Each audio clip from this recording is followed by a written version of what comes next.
Na leitura do testamento, meus pais deslizaram um cheque de 10 milhões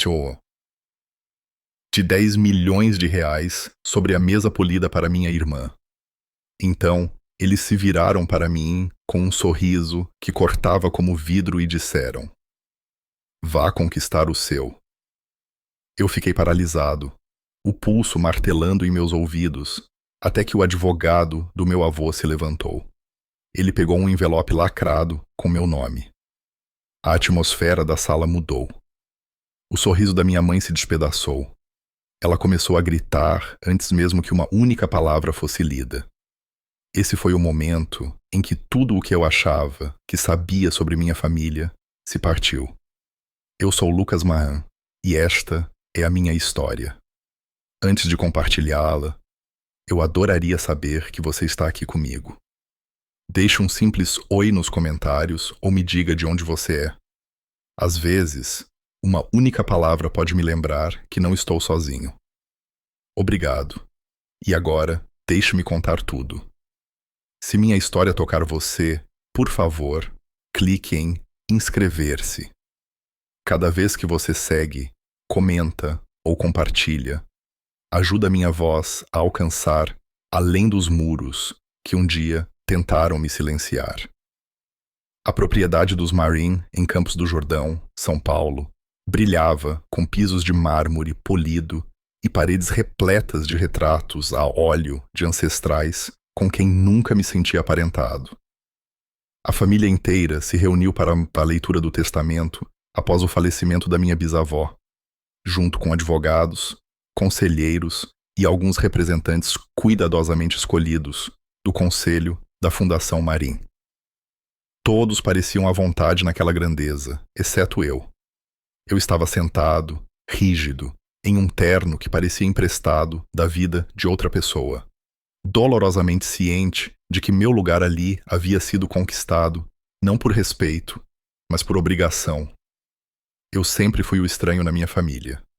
O filho que não se juntou aos negócios da família. Aquele que preferia perguntas a lucros, amostras de solo, a gráficos da Bovespa.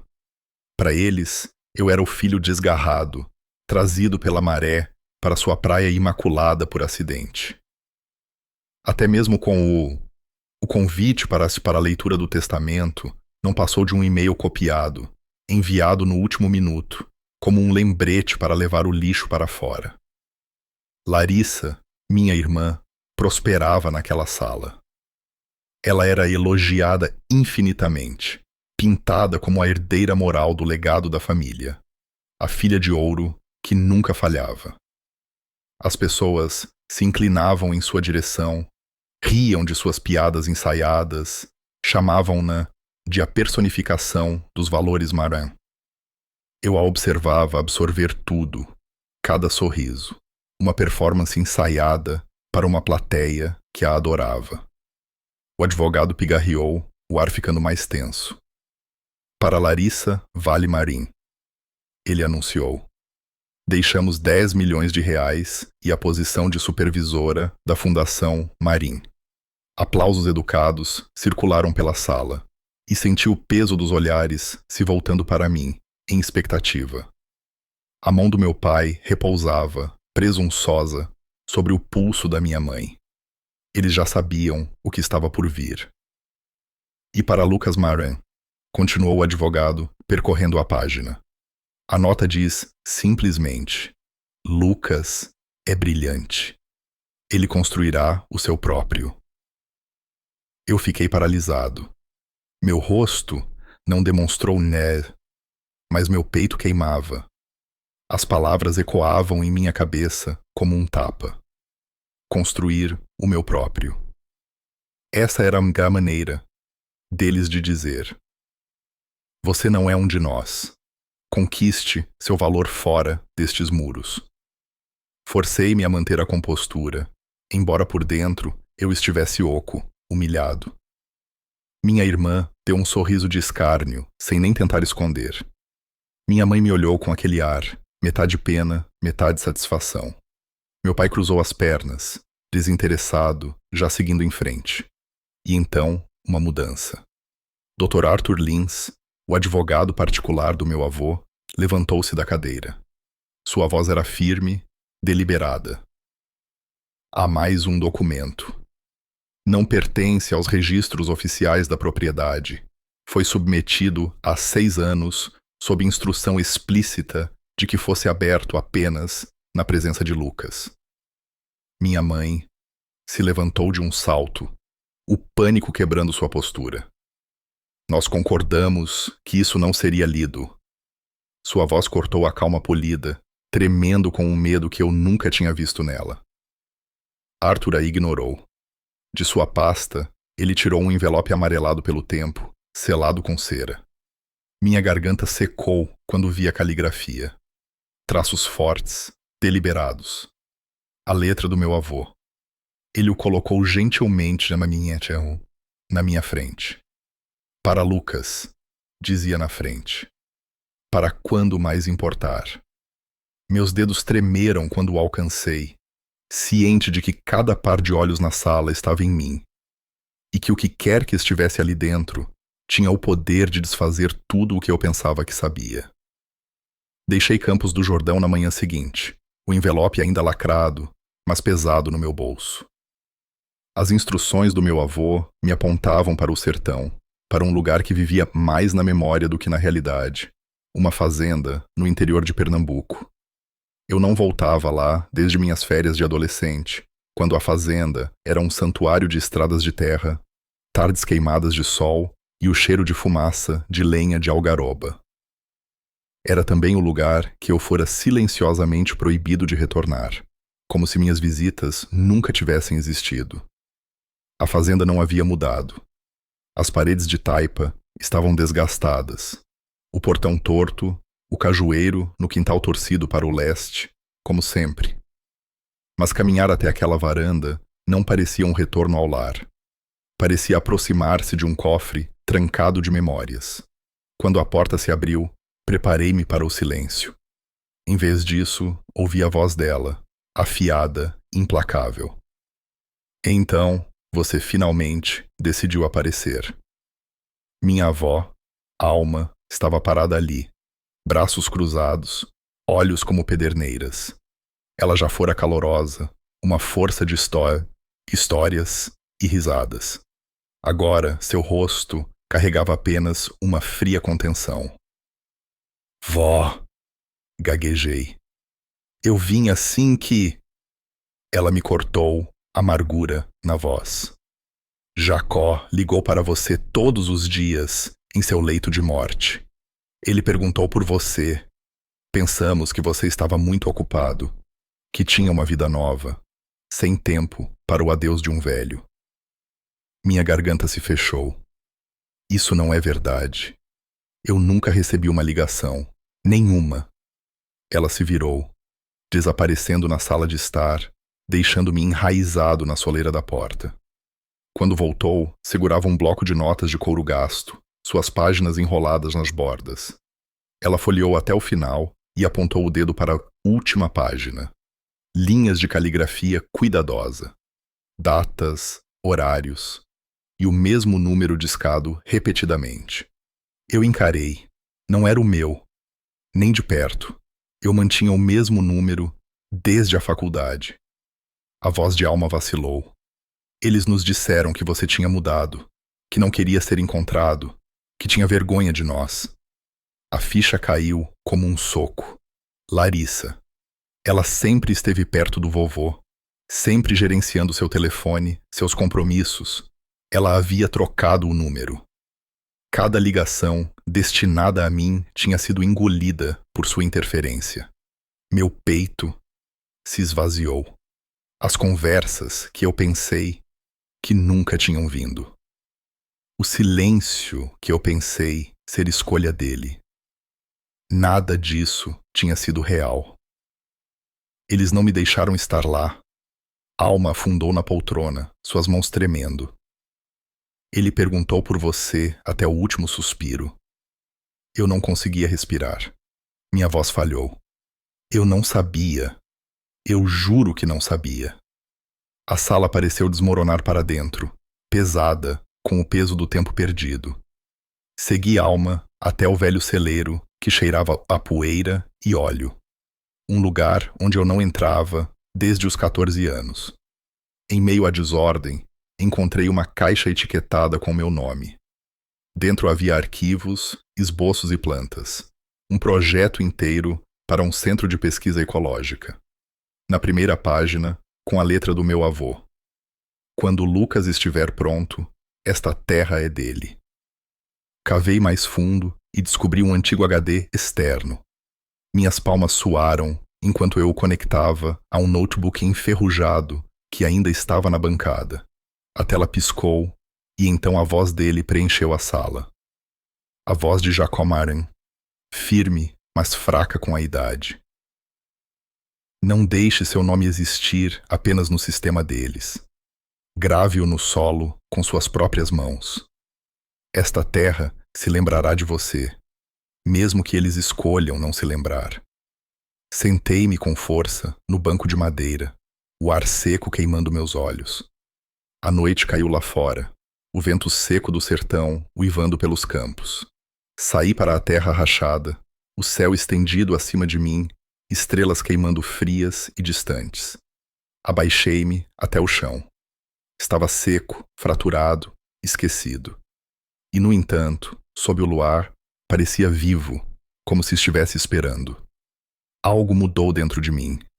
Não era raiva, não era vingança, era um chamado. Um chamado que eu havia ignorado por muito tempo. Um chamado para retornar, para construir, para me tornar mais do que o silêncio em que eles haviam me deixado. Naquela noite, olhando para o céu do sertão, eu soube que o envelope me levara até ali por um motivo. E pela primeira vez em anos, senti o chão abaixo de mim responder.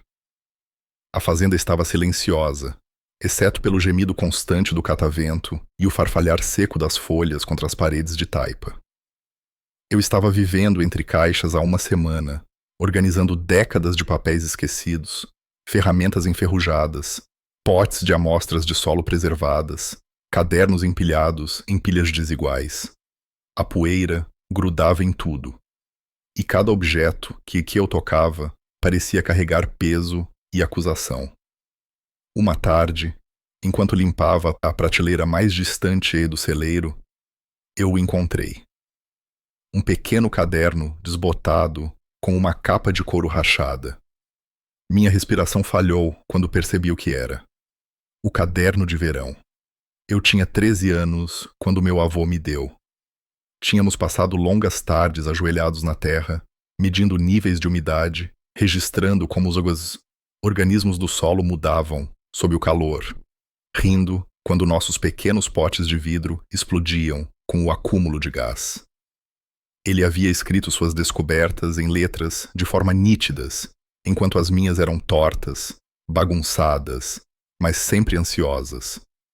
Este caderno tinha sido nosso registro particular, a prova de um verão que pertencera apenas a nós. Ao abri-lo, meu estômago se contraiu. Muitas páginas estavam intactas, ainda cheias de nossas notas e observações, mas outras estavam violentamente marcadas. Algumas haviam sido arrancadas. Outras estavam riscadas com tinta preta pesada. Seções inteiras, borradas até o nada. Minha caligrafia ainda era visível em alguns lugares. Meias palavras afogadas, sob traços deliberados. Alguém havia tentado apagar aqueles verões, fazer parecer que nunca importaram. Meu peito ardeu enquanto eu imaginava as mãos perfeitamente cuidadas de Larissa folheando aquilo, decidindo quais pedaços da minha infância poderiam sobreviver e quais tinham que ser destruídos. Levei o caderno de volta para casa e liguei o velho notebook que havia desenterrado. No HD externo que meu avô me deixou, encontrei uma pasta rotulada com minhas iniciais. Dentro, havia páginas escaneadas, cópias digitais do caderno antes de ser mutilado. Cada diagrama, cada linha torta, cada cálculo incerto estava preservado. Ao lado deles estava um arquivo, um rascunho de e-mail datado do ano em que fiz 18 anos. Estava endereçado ao meu e-mail pessoal com os scans anexados e uma nota. Guarde isso em segurança, Lucas. Eles pertencem a você. O e-mail nunca chegou a mim. Minhas mãos tremeram enquanto eu checava os metadados. O endereço estava correto, mas no sistema interno ele havia sido redirecionado, substituído por uma conta alternativa em meu nome que eu nunca possuí. Meu acesso havia sido cortado no momento em que entrei na faculdade. Minha conexão com ele havia sido deliberadamente rompida. Minha identidade apagada nos lugares onde mais importava. Senti-me mal quando a ficha caiu. Alguém havia me removido não apenas das ligações telefônicas, mas do registro escrito de sua confiança. Folheei até o final do caderno. Na caligrafia do meu avô, uma nota permanecia intocada.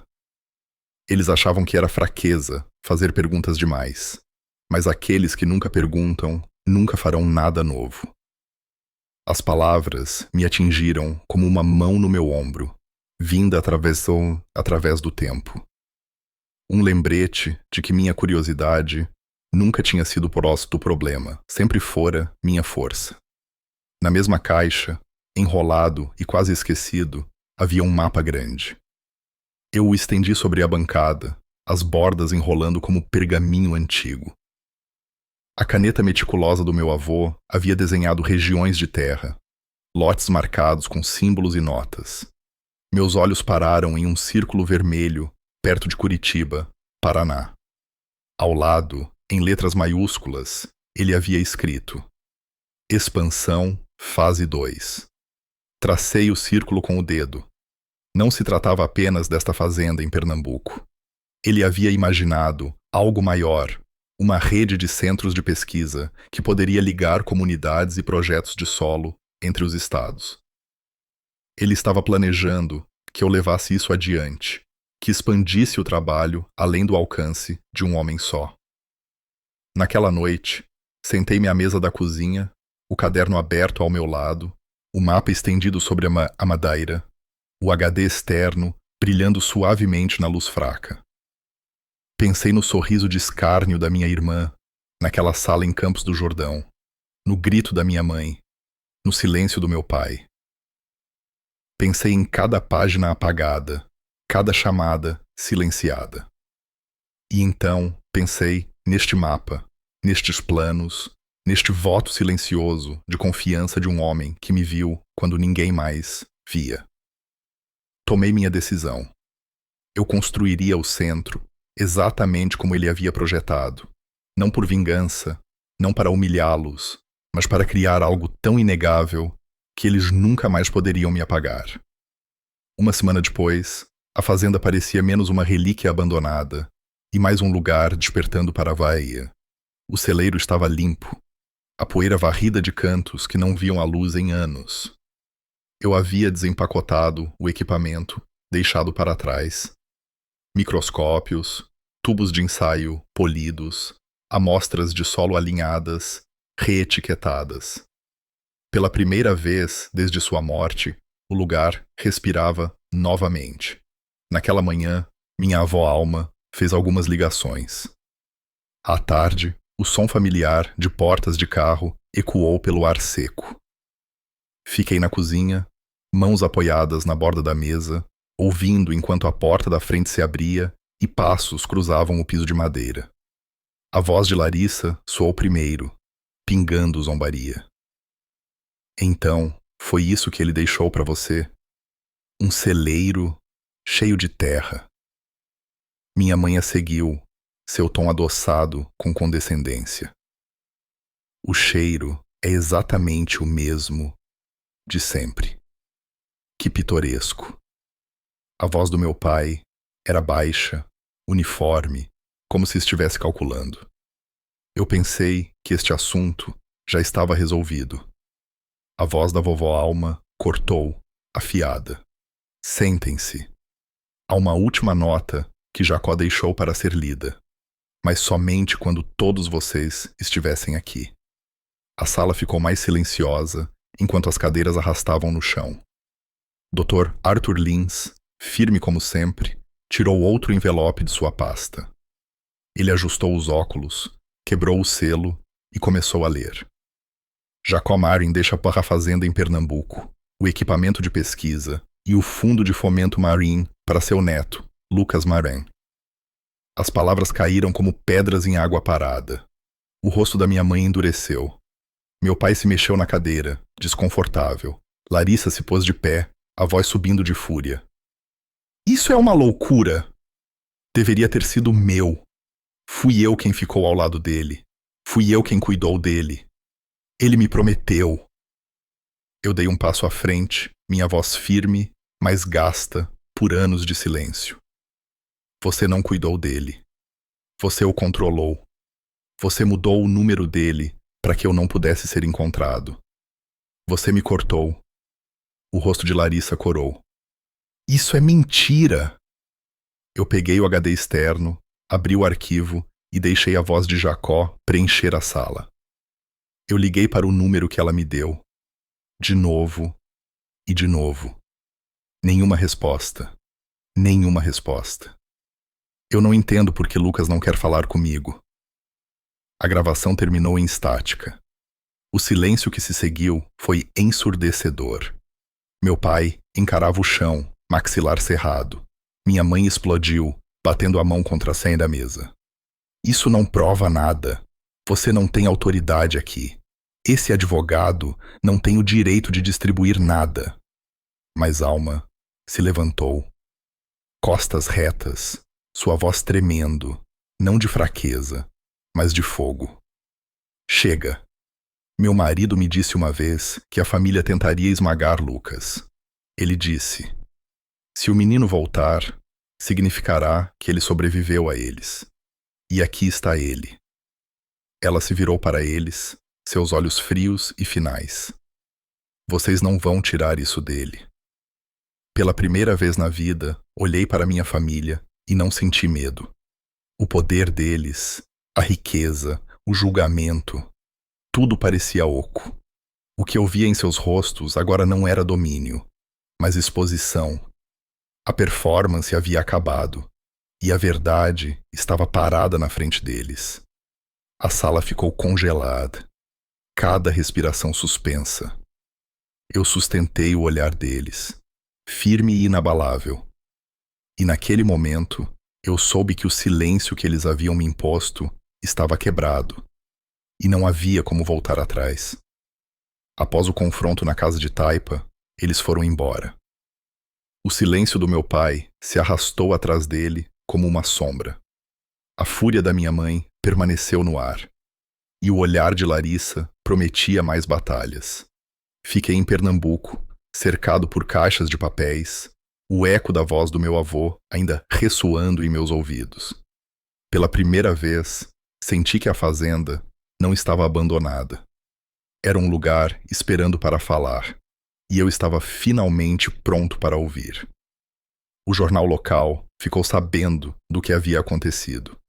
Uma manchete apareceu em poucos dias. Neto afastado herda legado científico. Vizinhos que eu não via há décadas apareceram, curiosos, alguns solidários, outros céticos. Sussurros se espalharam pela comunidade.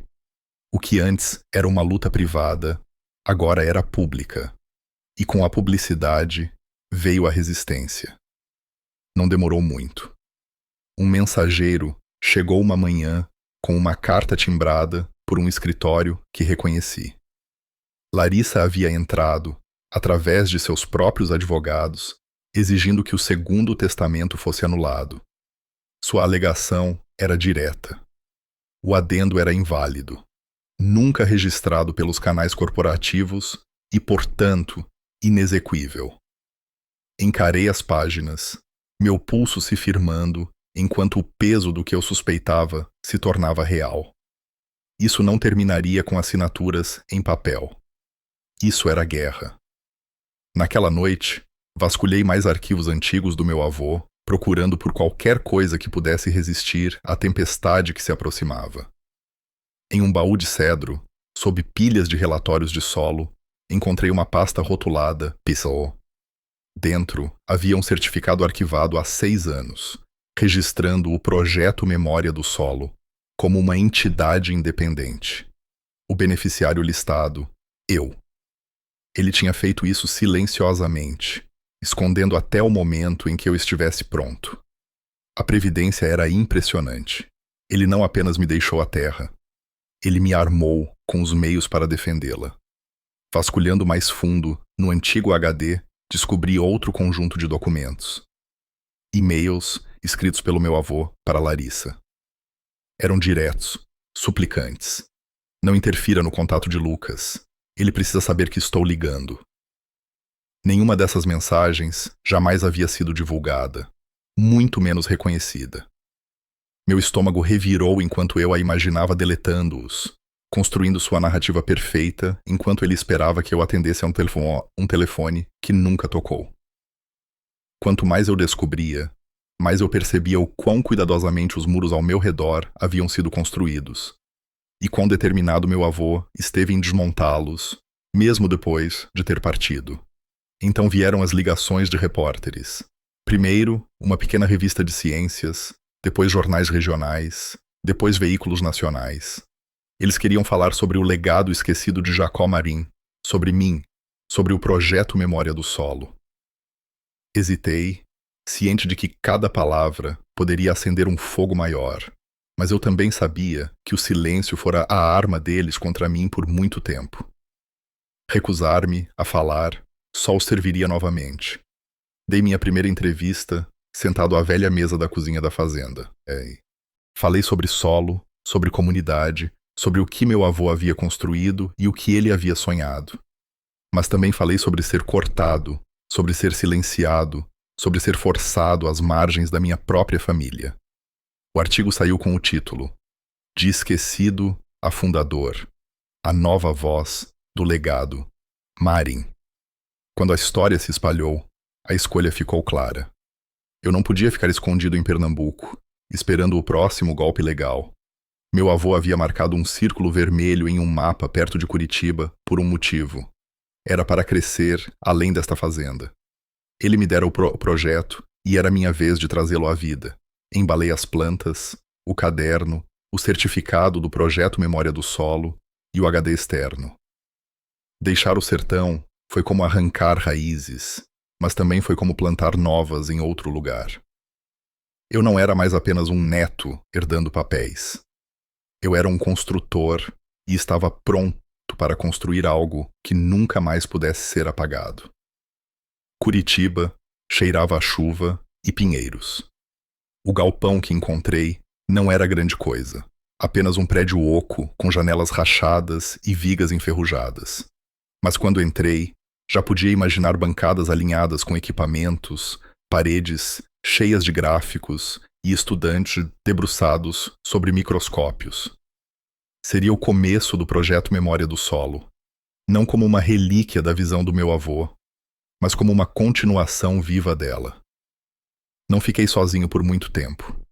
Marisol, uma estudante do ensino médio quieta, mas perspicaz, apareceu primeiro, ansiosa para aprender.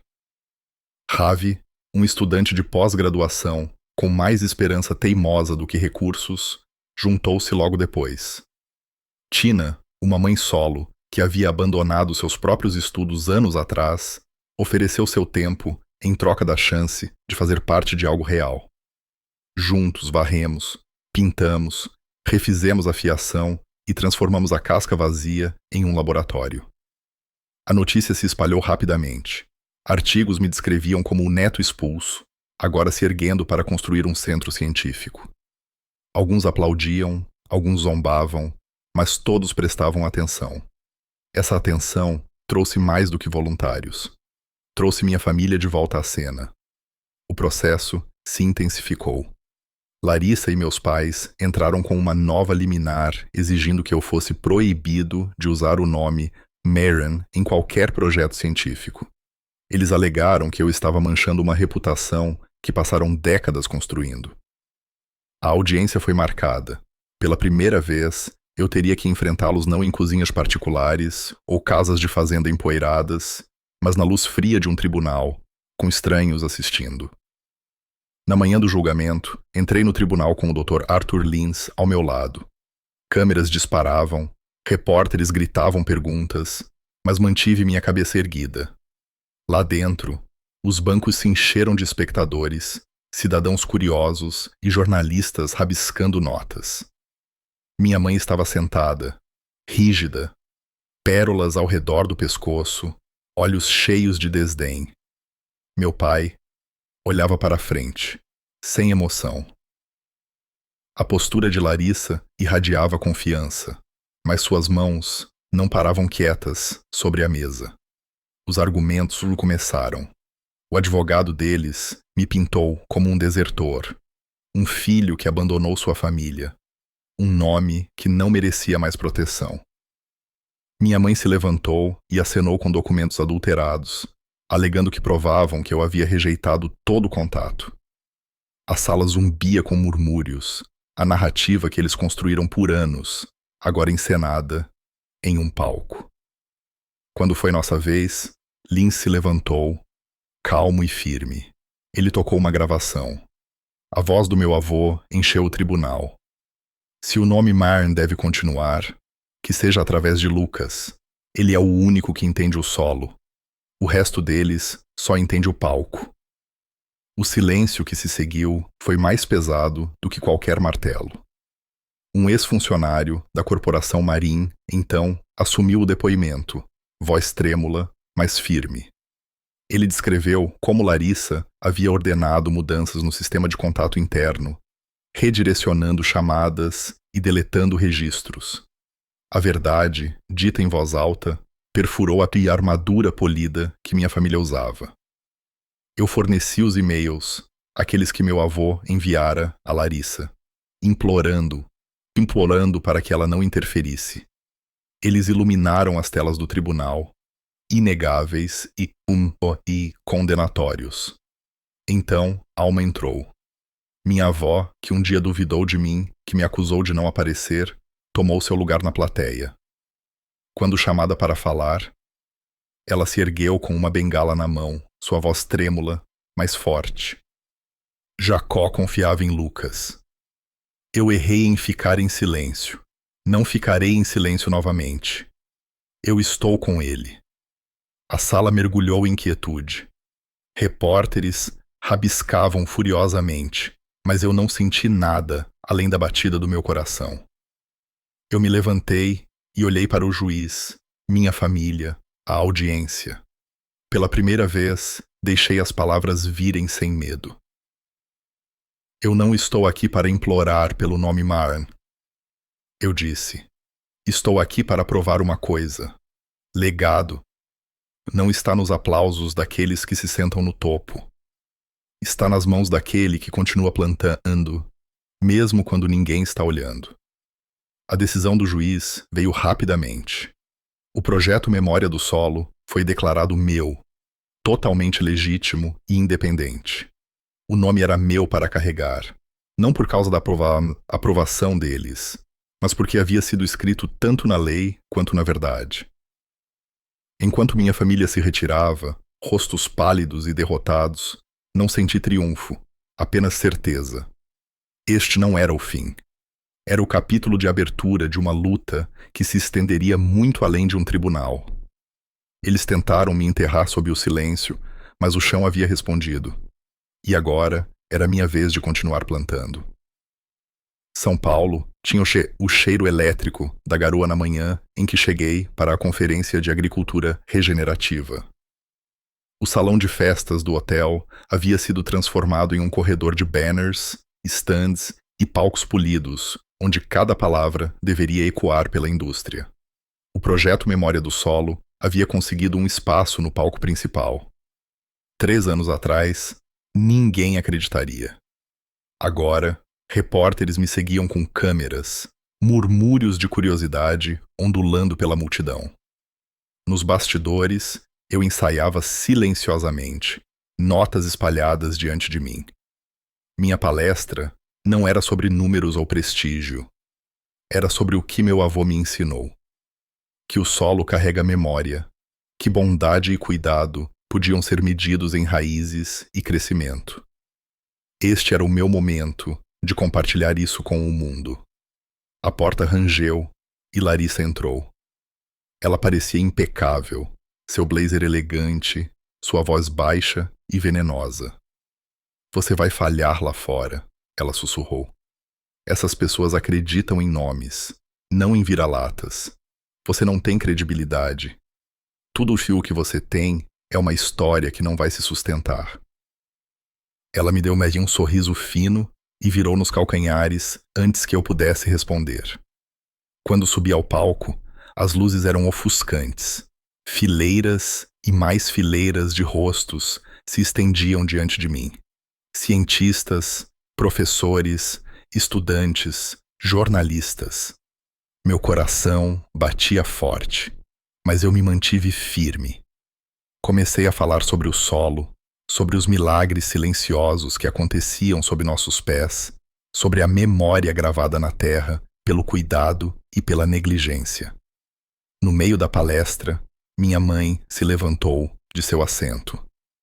Pérolas brilhando, sua voz cortando o zumbido do microfone. Você não tem o direito de falar por esta família. Tudo o que você está fazendo é roubo. Você não passa de uma fraude usando o nome Maren. Exclamações se espalharam pela sala, olhos alternando entre nós. Deixei o silêncio assentar antes de clicar no controle remoto em minha mão. Atrás de mim, a tela se encheu de imagens do caderno de verão. Páginas com minha caligrafia de 13 anos. Experimentos rabiscados ao lado das anotações caprichadas do meu avô. Risadas rabiscadas nas margens. Diagramas de organismos do solo desenhados com mãos trêmulas. A sala silenciou. Então, li em voz alta uma carta que Jacó havia escrito em sua caligrafia forte. Lucas é a semente. Se o nome Maren tem algum significado, deve brotar através dele. Minha voz falhou, mas não vacilou. Por um momento, o salão ficou parado. Então, da fileira de trás, um grupo de jovens pesquisadores começou a aplaudir. O aplauso se espalhou, crescendo, até ribombar, sacudindo o palco sob meus pés. As câmeras se viraram para minha família. Seus rostos estavam pálidos, sua certeza fraturada. Encerrei com as palavras que viveram dentro de mim por anos. Legado não é um cheque de 10 milhões de reais. Legado é quando a pergunta de uma criança é tratada como algo que vale a pena responder. E eu vou passar o resto da minha vida garantindo que nenhuma criança seja privada desse direito, novamente. A ovação foi ensurdecedora. Eu me mantive mais reto do que nunca. Não porque eu tinha a aprovação deles, mas porque eu não precisava mais dela. Pela primeira vez, percebi que tinha minha própria audiência, uma comunidade, uma geração, e o eco da voz do meu avô carregado no próprio solo. 3 anos se passaram como uma estação de crescimento. O projeto Memória do Solo havia se expandido para uma federação de centros de pesquisa em mais de 10 estados. O que começou em um galpão empoeirado em Curitiba havia se tornado uma rede de laboratórios, fazendas e salas de aula, onde crianças em cidades rurais aprendiam a olhar o solo através de microscópios em vez de livros didáticos desatualizados. Eu morava numa pequena casa de madeira ao lado do nosso campus de Curitiba, o cheiro de pinheiros e chuva entrando pelas janelas abertas. Alma tinha se mudado para morar comigo, seu passo mais lento, mas seu humor tão afiado quanto sempre. Todas as manhãs tomávamos café na varanda envidraçada. Eu mantinha o relógio de bolso do meu avô no paletó. Sua fotografia minha, aos 10 anos guardada dentro. Eu, sorrindo ao lado de um projeto de colmeia modelo, prova de quem eu sempre fui. Olhando para trás, lembrei-me do menino a quem meus pais disseram: vá conquistar o seu. Aquele que se sentou humilhado, em uma mesa polida, em Campos do Jordão.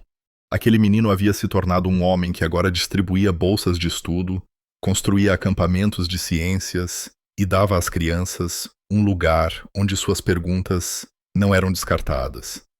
Uma noite, um e-mail chegou. Era de Larissa. O assunto dizia: apenas para os alunos. Sua mensagem era breve. Eu não espero perdão. Eu só quero ajudar. Anexado estava o rascunho de um currículo de oratória para alunos tímidos, projetado para ajudá-los a encontrar suas vozes. Encarei aquilo por um longo tempo antes de responder. Eu a convidei para ser voluntária. Ela nunca se desculpou abertamente, mas apareceu. Às vezes, a presença é sua própria linguagem. Meus pais, Estevão e Cândida, haviam se aposentado em um resort de luxo na Bahia. Eles apareciam em revistas de celebridades como doadores em bailes de caridade. Eu não sentia mais raiva, nem saudade. O mundo deles não tocava mais o meu. Meses depois, Alma me entregou uma pequena caixa de madeira. Dentro havia um envelope lacrado que eu nunca tinha visto. Nele, a caligrafia de Jacó. Abra quando entender a diferença entre herança e legado. Minhas mãos tremeram enquanto eu desdobrava a carta. Suas palavras queimaram em mim. Herança é o que as pessoas deixam para trás. Legado é o mapa que você desenha para os outros seguirem. Você é esse mapa. Eu li, enquanto estava sentado no velho banco que ele construiu com as próprias mãos, sob um vasto céu pernambucano. As estrelas acima de mim eram reais, não os adesivos que brilham no escuro do teto da minha infância, mas elas despertavam a mesma admiração. Pela primeira vez, não senti que estava procurando pela voz dele. Senti que estava carregando-a. Eu persegui o amor onde ele nunca viveu. Sussurrei para a noite. Mas Jacó me deixou algo maior do que amor dado condicionalmente. Ele me deixou direção. Ele transformou minhas perguntas em uma bússola. Na manhã seguinte, observei os alunos lotarem nosso laboratório, seus olhos se arregalando, enquanto os microscópios revelavam mundos ocultos, seus cadernos cheios de diagramas, bagunçados e brilhantes, como os meus foram um dia. Neles, eu vi um futuro que minha família tentou apagar, mas não conseguiu. Eu não precisava que eles me chamassem de filho, irmão ou herdeiro. Eu tinha sido chamado de outra coisa agora. Um semeador, um construtor, um guardião de perguntas. E isso era o suficiente. Eu nunca imaginei que minha vida tomaria esse rumo.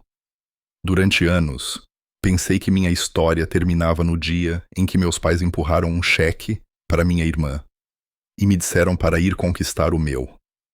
Aquele momento pareceu um enterro, um apagamento limpo. Eu acreditei que o silêncio que se seguiu provava que o julgamento deles era verdadeiro. Mas o que aprendi andando por casas de fazenda cheias de poeira, por tribunais onde a verdade teve que lutar para ver a luz, por palcos onde minha voz tremeu antes de se firmar, é que o silêncio pode ser quebrado.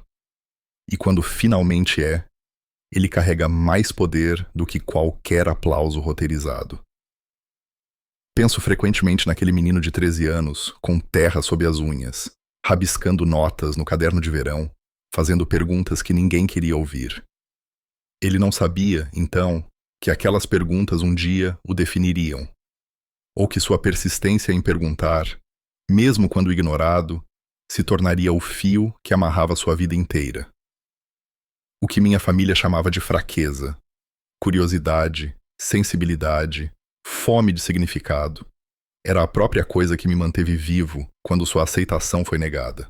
Tornou-se a semente nisso que meu avô regou silenciosamente, sem alarde, sabendo que um dia ela cresceria. E é isso que eu mais quero que você ouça. Você não precisa de permissão das pessoas que se recusam a vê-lo. Você não precisa esperar pelo aplauso delas, pela validação ou pelos títulos. Legado não é esculpido em mármore polido ou escondido em fundos fiduciários. Legado é o mapa que você desenha com seus próprios passos. As perguntas que você se recusa a parar de fazer. As sementes que você planta, sabendo que pode não estar lá para vê-las florescer. Eu sei que alguns de vocês ouvindo se sentem invisíveis em suas próprias famílias, em seus locais de trabalho, em suas comunidades. Talvez tenham lhe dito que você não é o suficiente, que não pertence, que outra pessoa detém o direito aos holofotes. Eu conheço a dor disso. Carreguei-a por anos, como uma pedra no peito. Mas também sei o que significa deixar essa pedra cair, colocá-la no chão e ir embora mais leve. O que eu construí não foi vingança. Não foi sobre ganhar deles. Foi sobre criar um lugar onde nenhuma criança jamais fosse informada de que suas perguntas não importavam. Foi sobre devolver o que eu quase perdi. 3 anos após o início do projeto Memória do Solo, entro em salas de aula onde os alunos pressionam os rostos nos microscópios pela primeira vez. Eu vejo a faísca quando eles percebem que o solo sob seus pés está vivo. Eu os ouço dizer: eu não sabia que a ciência podia pertencer a mim. E eu penso: este é o legado que meu avô queria dizer. Não uma fortuna em uma conta bancária, mas um futuro que sobrevive a todos nós. Então, se você tirar algo da minha história, que seja isto. Não se meça pelas mãos que negaram amor. Meça-se pelo trabalho que você escolhe dar ao mundo, pelas vozes que você escolhe erguer, pelas perguntas que você mantém vivas quando outros as descartam. É aí que está a verdadeira herança. É aí que o legado vive. Eu compartilhei algo próximo ao meu coração aqui e espero que alcance o seu. Se você sentiu sequer um vislumbre de reconhecimento, se você se viu no meu silêncio, nas minhas perguntas ou na minha luta para ser visto, me avise. Deixe um oi nos comentários ou me diga de onde você está assistindo. Às vezes, saber que você está aí fora faz toda a diferença. Isso me lembra que a história não termina comigo. Ela continua em cada pessoa que a ouve e a leva adiante. E se você acredita que histórias como esta importam, se você acredita que vozes esquecidas merecem ser ouvidas, eu o convido a se inscrever.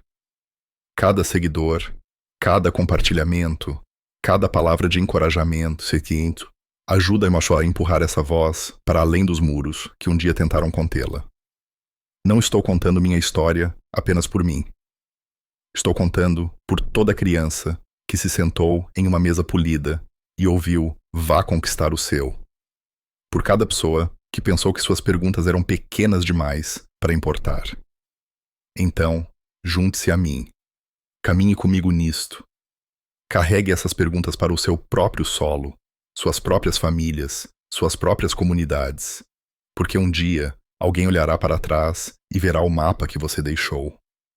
E talvez, apenas talvez, eles sussurrarão o que eu finalmente aprendi a dizer sem vergonha. Eu nunca fui invisível. Eu sempre fui o semeador. E isso é o suficiente.